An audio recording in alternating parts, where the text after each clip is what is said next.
I'm Erv Hinds, and here we are at Wolf Creek Pass, Colorado, where I wrote the book that we're going to discuss. It's Healing the Pain of Heartache.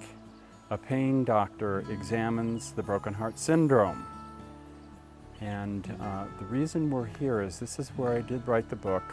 Nature has been very inspirational, and there's a lot of metaphors in the book from nature, the river, and animals. And I do believe that we're back here now to discuss the book after it's been written.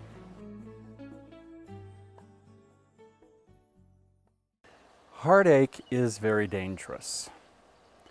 Heartache can be fatal in rare cases and can cause long-term chronic physical consequences.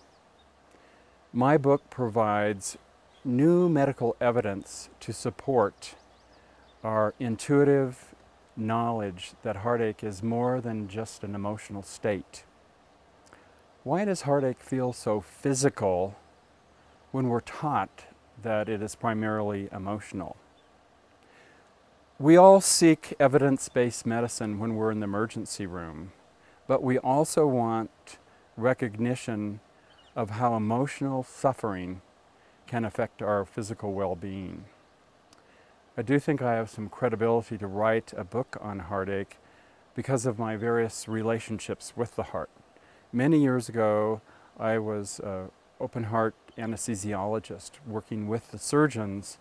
My job was a concrete relationship with the heart, a technical relationship, a left-brain relationship, keeping the heart alive while the surgeons operated on the heart.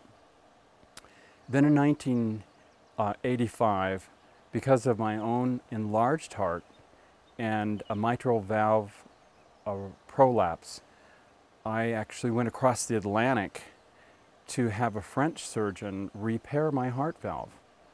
And I actually was the first American that he operated on. They weren't doing that in the United States, and I was lucky enough to have the knowledge as an open heart anesthesiologist to know where the resource was. They weren't doing it because of the medical legal problems.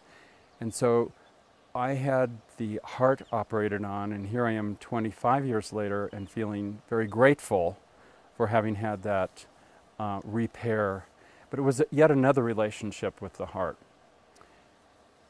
Then in 2003, the devastating loss of a daughter at age 20 acquainted me with the all-encompassing reality of heartache.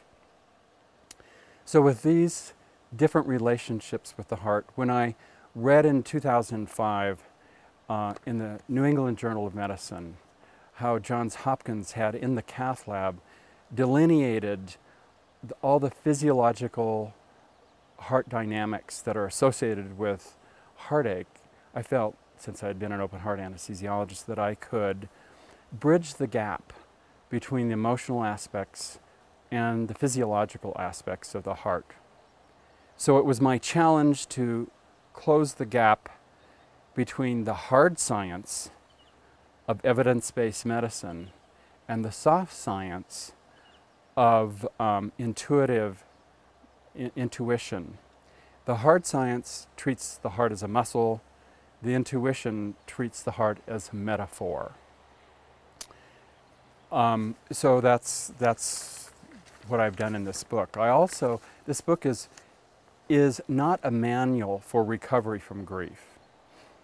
Rather, it is a companion book for those books that provides a medical perspective on heartache as a legitimate pain, as important as any other medical problem or any other pain, and needs to be treated so proactively to avoid some major complications. I also wanted to educate the general public and medical community and to help them enlarge their concept of heartache, and again to be able to recognize and treat heartache proactively. Heartache sufferers, their family and friends. Heartache is not only the loss of a relationship or the loss of a loved one, but it can also be the loss of a sense of worth, loss of hope for the future, like infertility, miscarriage, the loss of a job, loss of a limb, chronic debilitating illnesses. So it's really all-encompassing.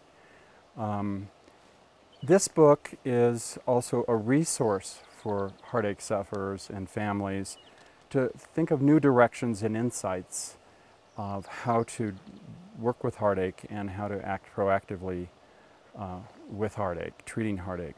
It's also for healthcare providers. Many healthcare providers are unaware of the new medical evidence, the profound new medical evidence on the dangers accompanying heartache. For them, this book brings heartache front and center on the radar screen. So hopefully the medical professionals will add the heartache question to their intake, history and physical. And medical professionals are taught to treat the whole person. This book is a template for treating the whole person, and in this case, treating heartache. Whether one is a medical professional or a heartache sufferer, or both, I hope my book provides information and insight to bring healing to some of the deepest wounds of the heart.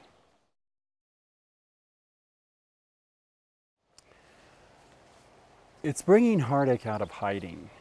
In our society, some people are embarrassed about heartache. Healthcare professionals frequently don't take it terribly seriously. Relatives say just get over it. So bringing heartache out of hiding is really what we're doing with this book, how it will benefit people. I'd like to say that acknowledging heartache, first of all, is very important, and then learning how to recognize heartache. And treating heartache and rehab for heartache are the important issues. The book, again, I would say, provides heartache as a legitimate pain and anchors that concept. Again, I would say it's as important as any other illness or any other pain. So it's acknowledging the importance of heartache. Learning to recognize family members or the physician learning to recognize heartache is very important, the signs and symptoms of heartache. With acute heartache, they're frequently like a heart attack, chest pain, shortness of breath, great anxiety, feeling like there's deep pressure on your chest, pain down one arm. Some of that is it's much like a heart attack itself. And so recognizing to recognize heartache for relatives and friends and the medical professionals is key. And treating heartache, the importance of getting to the physician rapidly before an arrhythmia, irregular heartbeat develops, the importance of the physician taking this emotional crisis seriously and monitoring the heart, sometimes admitting the patient to the hospital, and the appropriate medications and appropriate psychological support and spiritual support, what is true for that patient spiritually. Also rehab. People who are experiencing a broken heart do not need to feel helpless. The reality is there will be no going back to the way life was before heartache, but rehab offers hope that the heartache will no longer define people and that there may be a new normal or a new rhythm to life.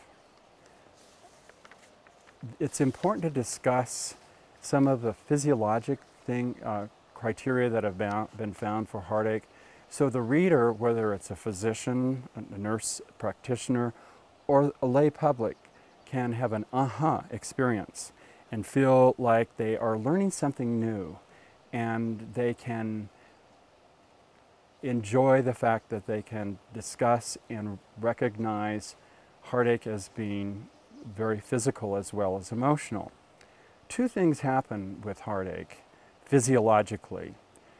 And one is the release of catecholamines. That's a big word. catecholamines are many, but the ones that are most important and most familiar to the reader would be adrenaline, which is really epinephrine, and noradrenaline. These are catecholamines, and with severe heartache, it's been shown that there can be 35 times as many catecholamines released with acute heartache. And adrenaline or epinephrine has some negative effects at that degree on the body, such as constricting the blood vessels and the blood vessels to the heart, so that the nutrients to the heart, oxygen, are much less because of the constriction of the coronary arteries to the heart and to the other organs of the body. And epinephrine can act directly on the heart to ask the heart to pump harder. So it's really a catch-22. There's less nutrients for the heart to use, but the heart is asked to pump harder. That leads to some problems. It can lead to heart irregularities like ventricular fibrillation, which is the most common cause of immediate death in the United States. It's an irregular rhythm that causes complete disconnection of the blood flow through the body, like a sack of worms, so that there is no flow to the organs of the body, and within minutes the patient can die. And so that can happen. Also, there can be a chronicity to congestive heart failure and chronic disease forms that start with the broken heart syndrome. The other thing, the first being the catecholamines or adrenaline, the second thing that's important to realize is ejection fraction. Well, what is ejection fraction?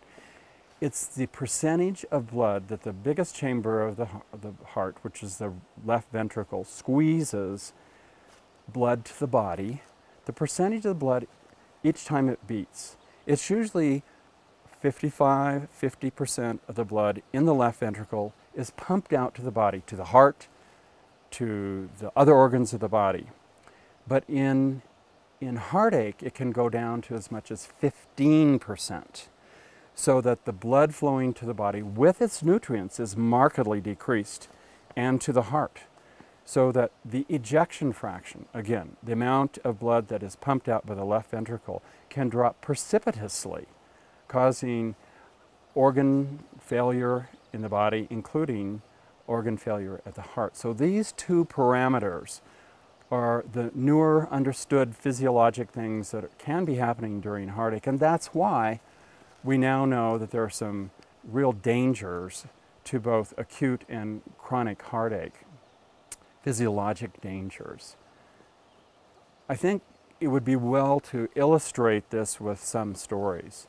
When I was the chairman, the head of the intensive care at St. Vincent's Hospital in Santa Fe, New Mexico, we had just had a motorcycle accident, and a young 25-year-old man was on a ventilator, and as things happen, he was brain dead. The EEG test for the brain waves was flat, and his heartbeat was becoming irregular and slower.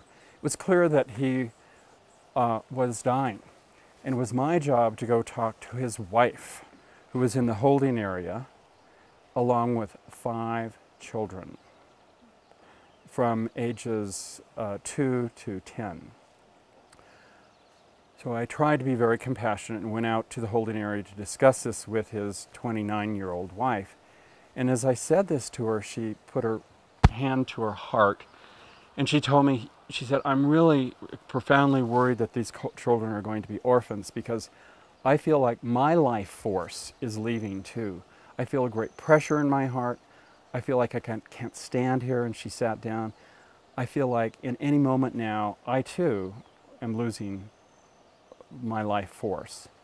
And at that point, years ago, I thought that the thing to do was to be very compassionate and to help her treat this emotional crisis.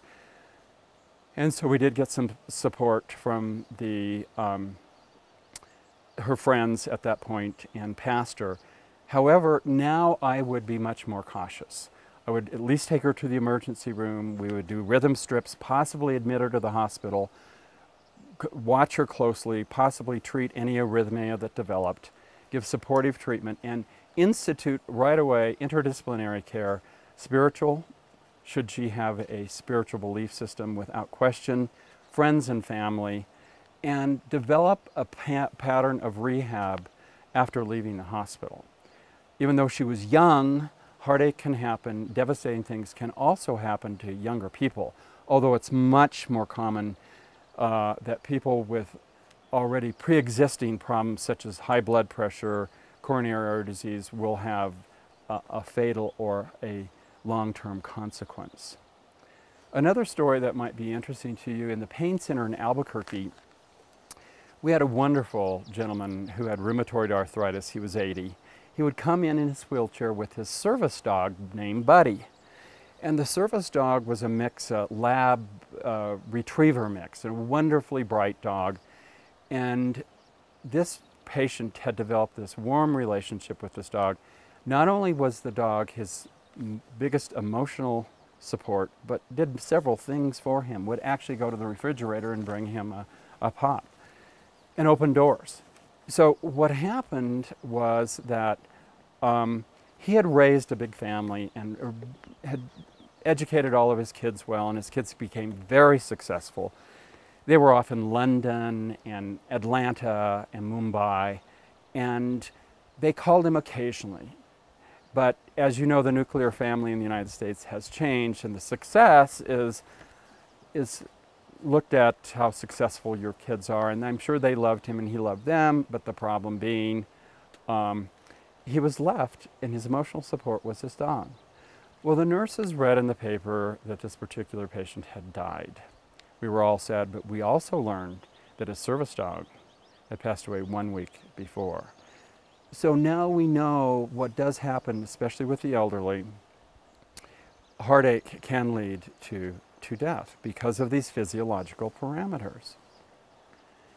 I also want to tell you that bringing heartache out of hiding is an interesting concept. And to drive that concept home, I'd like to tell you about what happens in the heartland of New Mexico. We're very near, we're about 30 miles from the border, and that's where I practice medicine. There are pueblos, Indian tribes, that have feast days every year, and for hundreds of years, the rhythm of life has been their feast day, and lines of dancers, some of them illustrating deer and antelope and buffalo, will be lined up, and there's a chorus and drumming, and there is a real rhythm to the dance. And out from behind an adobe wall will come an elderly spiritual head. It's their spiritual leader. And in this case, the spiritual leader is painted often black and white stripes as a clown. It seems a contradiction, almost a paradox, that the spiritual leader would be a clown. But his job is to weave in and out of the dancers and through the community and to bring out the hidden relationships or the buried heartache to the community so that it is not swept under the sand, and so that it is present and can be dealt with proactively. But in our society, so many people don't have that community, and they're embarrassed about this, or heartache is not something they want to talk about, and so it's kept in hiding. And I think it's an interesting illustration that communities, sometimes third world communities, have a much more effective way of proactively treating heartache.